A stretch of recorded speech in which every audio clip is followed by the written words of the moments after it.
Good evening, ladies and gentlemen. Welcome to the Woodward Theatre. Theater, không phải theater đâu, âm tờ ấy. Theater. Tonight's shows will begin in just a few minutes.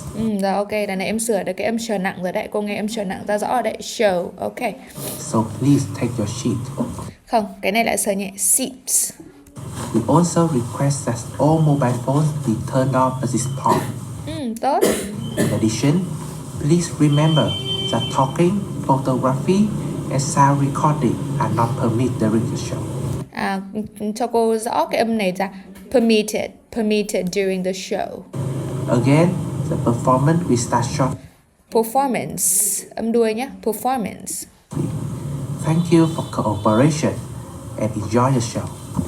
Thank you, đi xuống. Thank you for your cooperation and enjoy the show. Rồi, ok, cô thấy đoạn này Linh làm tốt nhé. You have reached the law office. Y dài. Reach. You have reached. Nữa cơ. You've nhé. You've reached the law office of Louis Spencer. Lewis Spencer. Our office is currently. Our office. Nhấn trọng âm chưa cô? Không phải office. Office. Closes. If you have an urgent question, Urgent. please hang up and call our answers at 555-0913 to make, change, or cancel an appointment. Âm đuôi của từ này nữa em ơi.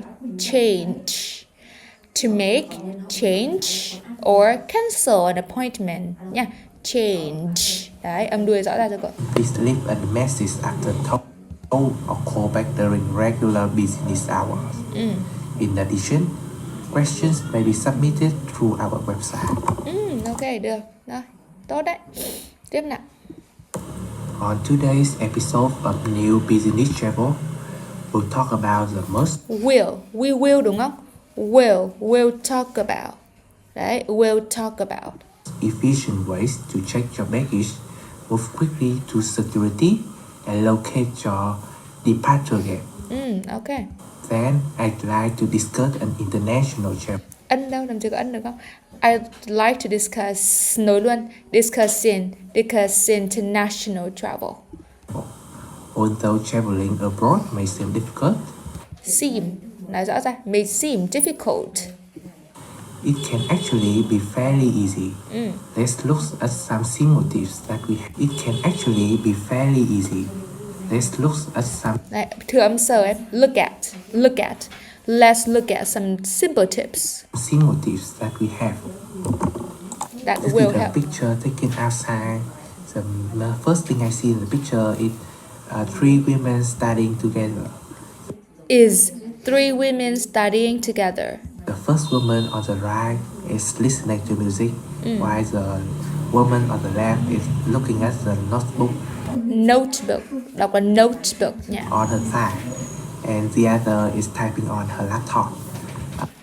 Từ từ xem nào. Book on her side, and the other is typing on her laptop. Next to them, there are some bags, some cups, and notebook on the lawn. Gì đấy? Đoạn này có cái ra. Mình có thể là on the lawn đúng không?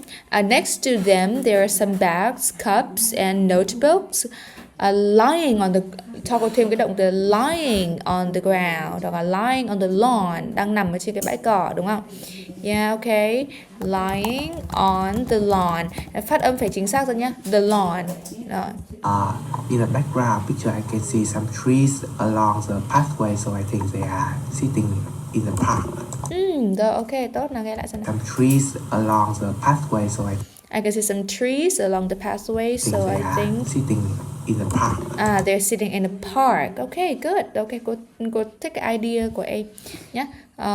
Cô thấy đoạn này thật ra là Linh có làm rất là tốt đoạn này đấy chứ. Nice, chỉ cần chú ý đến mấy cái đoạn mà cô có chỉ ra thôi nhé. Nào, tiếp. This is a picture taken in a conference. The first thing I see in the picture. This is a picture taken in a conference. Conference. The first thing I see in the picture is a woman standing next to the board She has a long black hair and she Bảo ơi đi, she has long black hair. Bảo ơi, she has long black hair. pointing at something on And she is pointing. it.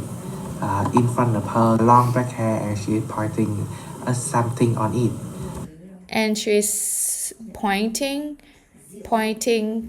at something hoặc pointing to something. Yeah, okay. Họ có thể nói luôn she's pointing at the board. She's trying for pointing to the board. Yeah. In front of her, there are lots of people is looking at the board. Thế thì chỉ nói thế này thôi. There are a lot of people looking at the board. Okay. In the left side of the picture, I can see a stairs that lead to the next floor. I can see a stair. I mean a staircase. Yeah, a staircase that leads to the next floor. In the background picture, I can see a light pass through the glass. I can see lights passing through. It's so bright, so I think light pass through the glass. The glass. I can see lights. I can see lights, natural light, ánh sáng tự nhiên đi. Natural light passing. Đấy, phát âm nhé. Passing through the glass. Passing through the glass. Chiếu qua tấm kính đúng không? It's so bright, so I think it is a sunny day. It's so bright. Phát âm it's so bright, so I think hoặc là I guess it is a sunny day. Rồi. This is a picture taken inside. The first thing I see in the picture is a book and a phone on the table. The book is opened and has some picture in it, and the phone is laid on it. This is a picture taken inside. The first thing I see in the picture is a book and a phone. A book and a phone. On the table. The book is opened and has some picture in it. And has some pictures in it. Yeah. And the phone is laid on it. Is lying, nằm, lying on it. On the right side picture, I can see a cup and a mug. A cup and a mug. Actually, I think it is a pot. Có nghĩa nó là một cái pot. I can see a pot and a cup of coffee. Yeah. Thế, nói thế thôi. And there are some magazines on the top left of the picture. Some magazines on the top left. Được. Overall, I think the person taking this picture is going to have a cup of coffee. The person taking this picture is going to have a cup of coffee. Okay, cũng được nhé. Rồi. Tiếp nào. This is a picture taken outside. The first thing I see in the picture is a woman and a girl. The woman is maybe lifting a potted plant, while the girl is maybe lifting up, nâng lên a potted plant.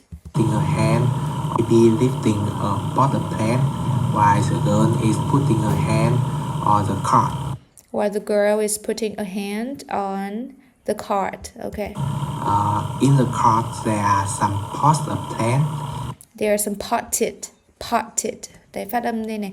Nên mình nói là part of, nên là cái sắp tự động nó cũng không sắp được cái đoạn đấy. Potted plants. And in the background picture, I can see two women is looking. Two women, không đọc là woman nữa, women. At somewhere.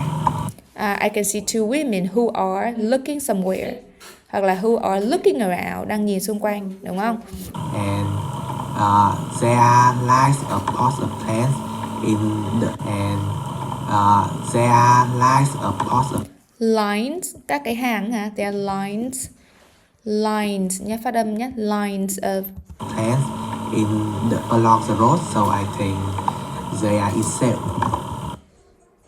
They are gì cơ? Along the road, so I think they are in sale. In sale á, người ta không dùng in sale, so I think they are for sale. Nó dành dùng để bán, so I think they are for sale. Right. Thế thì mình có thể nói là potted plants. Thế thì nói thế này cho đỡ rườm rà này. Okay, potted plants are lined up along the path. Đấy. So I guess they are for sale. nha. So I guess they are for sale. Thế thôi nhá. This is a picture taken in Crossroads. The first thing I see in the picture is people crossing the road. They are walking in lines. In the foreground picture, I can see a car, while in the left side picture, I can see some cars is turning left. I can see some cars turning left luôn. Bỏ cái bỏ is đi nhá. Chỗ này dùng mệnh đề quan hệ rút gọn. I can see some cars turning left. In the right side picture, I can see a lot of cars are going in lines. I can see a lot of cars thì cũng phải bỏ all lên. I can see a lot of cars going in line, moving từ chỗ thành từ moving in line nhé, di chuyển. On the right side of the picture, I can see some cars moving in line. Thế nói vậy nhé, nó sẽ gọn gàng hơn và nó cũng sẽ nghe nó natural hơn. So I think there is a traffic jam. So I think there is a traffic jam. Okay.